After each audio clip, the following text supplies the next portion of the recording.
जय हिंद दोस्तों। मैं कुणाल अग्रवाल आज आपके लिए लेके आया हूँ DFCCIL यानी कि dedicated freight corridor corporation of India limited की तरफ से वेरियस वैकेंसी। तो आइए इस वैकेंसी के बारे में हम डिटेल से समझते हैं।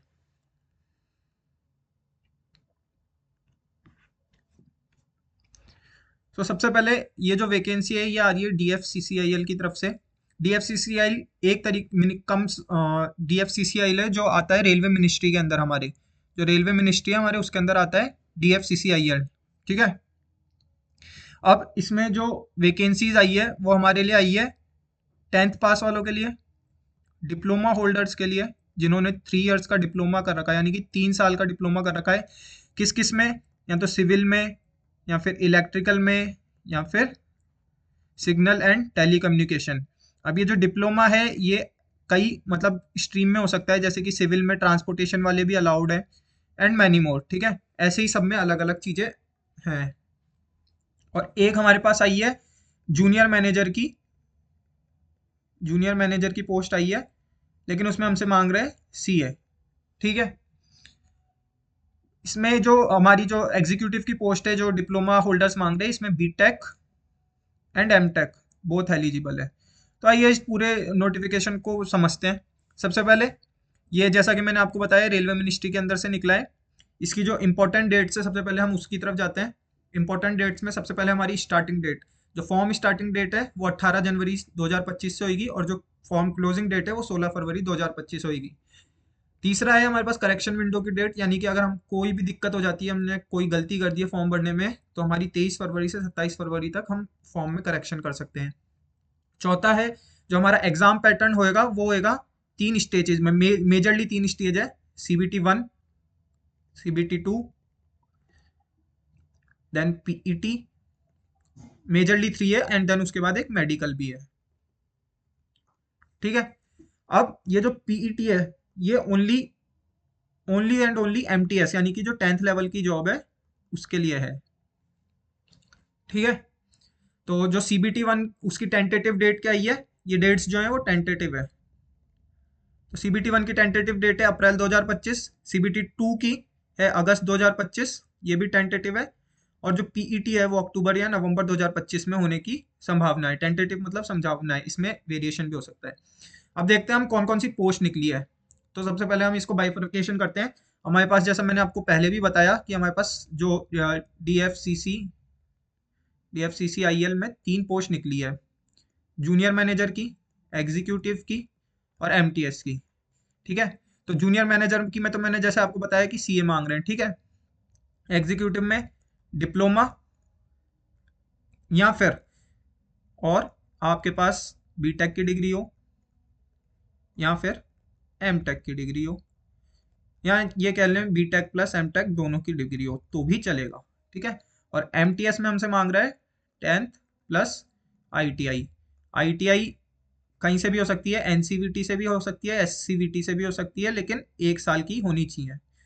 इन तीनों में ही मिनिमम जो क्वालिफिकेशन है वो है 60% मार्क्स होने चाहिए। अगर आपके 60% मार्क्स नहीं है तो आप नहीं भर सकते। तो आइए अब एक एक को समझते हैं। जैसे कि हमारी जूनियर मैनेजर की मैंने आपको बता दी। दूसरी जो हमारी पोस्ट है वो है एग्जीक्यूटिव की पोस्ट निकली है सिविल ब्रांच में। ठीक है। इसमें हमारी टोटल पोस्ट कितनी है? 36। हमारी सैलरी इसमें है रहेगी 30,000 से 1,20,000 के बीच में, E0 लेवल। ठीक है। एसेंशियल क्वालिफिकेशन इसमें 3 साल का डिप्लोमा चाहिए हमें सिविल इंजीनियरिंग में, ट्रांसपोर्ट में, और भी ब्रांचेज जो कि सिविल इंजीनियरिंग से रिलेटेड है। ठीक है। यहाँ पे जो डिप्लोमा लिखा है तो इसमें क्लियरली मेंशन्ड है नोटिफिकेशन में कि डिप्लोमा चलेगा 3 साल का, या फिर आपने बीटेक कर रखी हो, या फिर बीटेक प्लस एमटेक में डबल डिग्री कर रखी हो। लेकिन जो मिनिमम क्राइटेरिया है परसेंटेज का वो है 60% मार्क्स। ठीक है।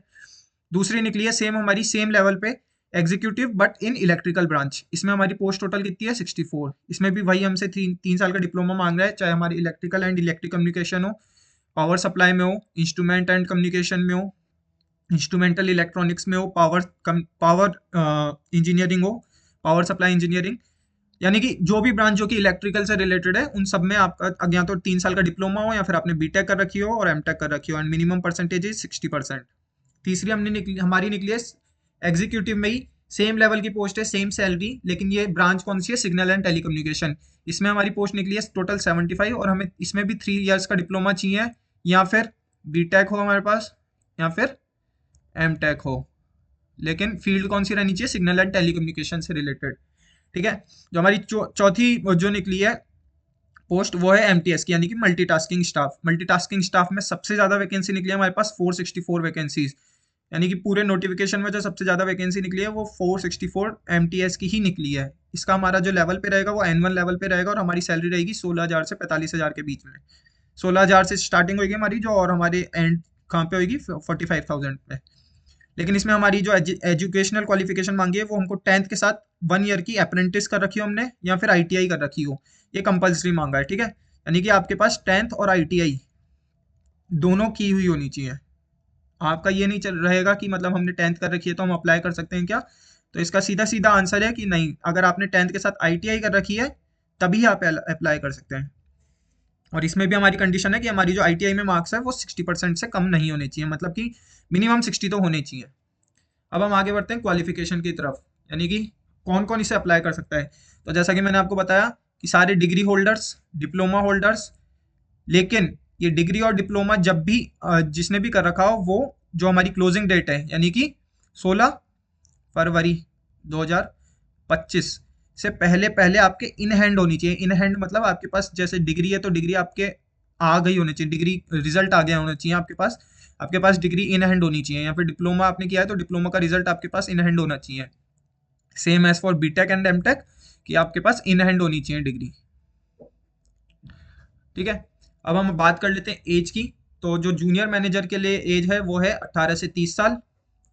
एग्जीक्यूटिव पोस्ट के लिए जो है वो भी सेम 18 से 30 साल, और एमटीएस के लिए 3 साल एक्स्ट्रा है, 18 से 33। इसमें हमारा एज रिलैक्सेशन भी है, एससी एसटी को मिलेगा सेम 5 साल का जैसा बाकियों में होता है, और ओबीसी को मिलेगा 3 साल का एज रिलैक्सेशन। नाउ हम चलते हैं एग्जाम स्कीम ऑफ एग्जामिनेशन में। तो स्कीम ऑफ एग्जामिनेशन जैसा कि मैंने स्टार्टिंग में आपको बताया था कि स्कीम ऑफ एग्जामिनेशन में CBT 1, CBT 2, पीईटी और मेडिकल एग्जामिनेशन, ये 4 होएगा। ठीक है। तो सबसे पहले CBT 1 और CBT 2 के बारे में देख लेते हैं हम। ये 2 एग्जाम है, कंप्यूटर बेस्ड एग्जाम है। CBT मतलब कंप्यूटर बेस्ड एग्जामिनेशन।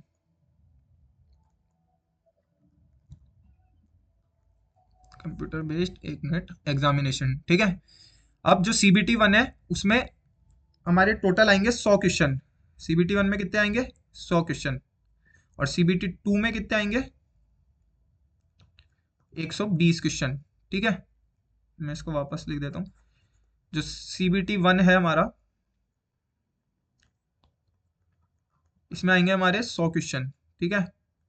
और जो CBT 2 है इसमें आएंगे हमारे 120 क्वेश्चन। ठीक है। CBT 1 और CBT 2 दोनों में ही 1/4 की नेगेटिव मार्किंग है। ठीक है, नेगेटिव मार्किंग ऑफ 1/4 मार्क्स। ठीक है। और ये जो CBT 1 है, ये जो हमारे फाइनल कट ऑफ के लिए नहीं कंसीडर करा जाएगा। CBT 1 केवल स्क्रीनिंग स्टेज के लिए होगा, यानी स्क्रीनिंग नेचर, यानी कि इसके जो मार्क्स होंगे वो हमारे फाइनल मेरिट में नहीं जुड़ेंगे। ये केवल जो CBT 2 के लिए एक कट ऑफ रिलीज होगी, इंटरमीडिएटरी कट ऑफ, उसके बेसिस पे CBT 2 के लिए बच्चों को सिलेक्ट किया जाएगा। जो CBT 2 है उसका स्कोर जो होगा, जितना भी, जैसे हमारा 120 क्वेश्चन होंगे CBT 2 में, तो 120 नंबर में से आप जितने भी नंबर लाते हैं उसके बेसिस पे फाइनल मेरिट में आपका नाम आएगा। ठीक है, अगर आप कट ऑफ क्लियर करते हैं तो। और ये तो CBT 1 एंड CBT 2, और तीसरा मेडिकल, ये है हमारी 3 पोस्ट के लिए। और 3 पोस्ट कौन कौन सी, JM यानी कि जूनियर मैनेजर, और एग्जीक्यूटिव।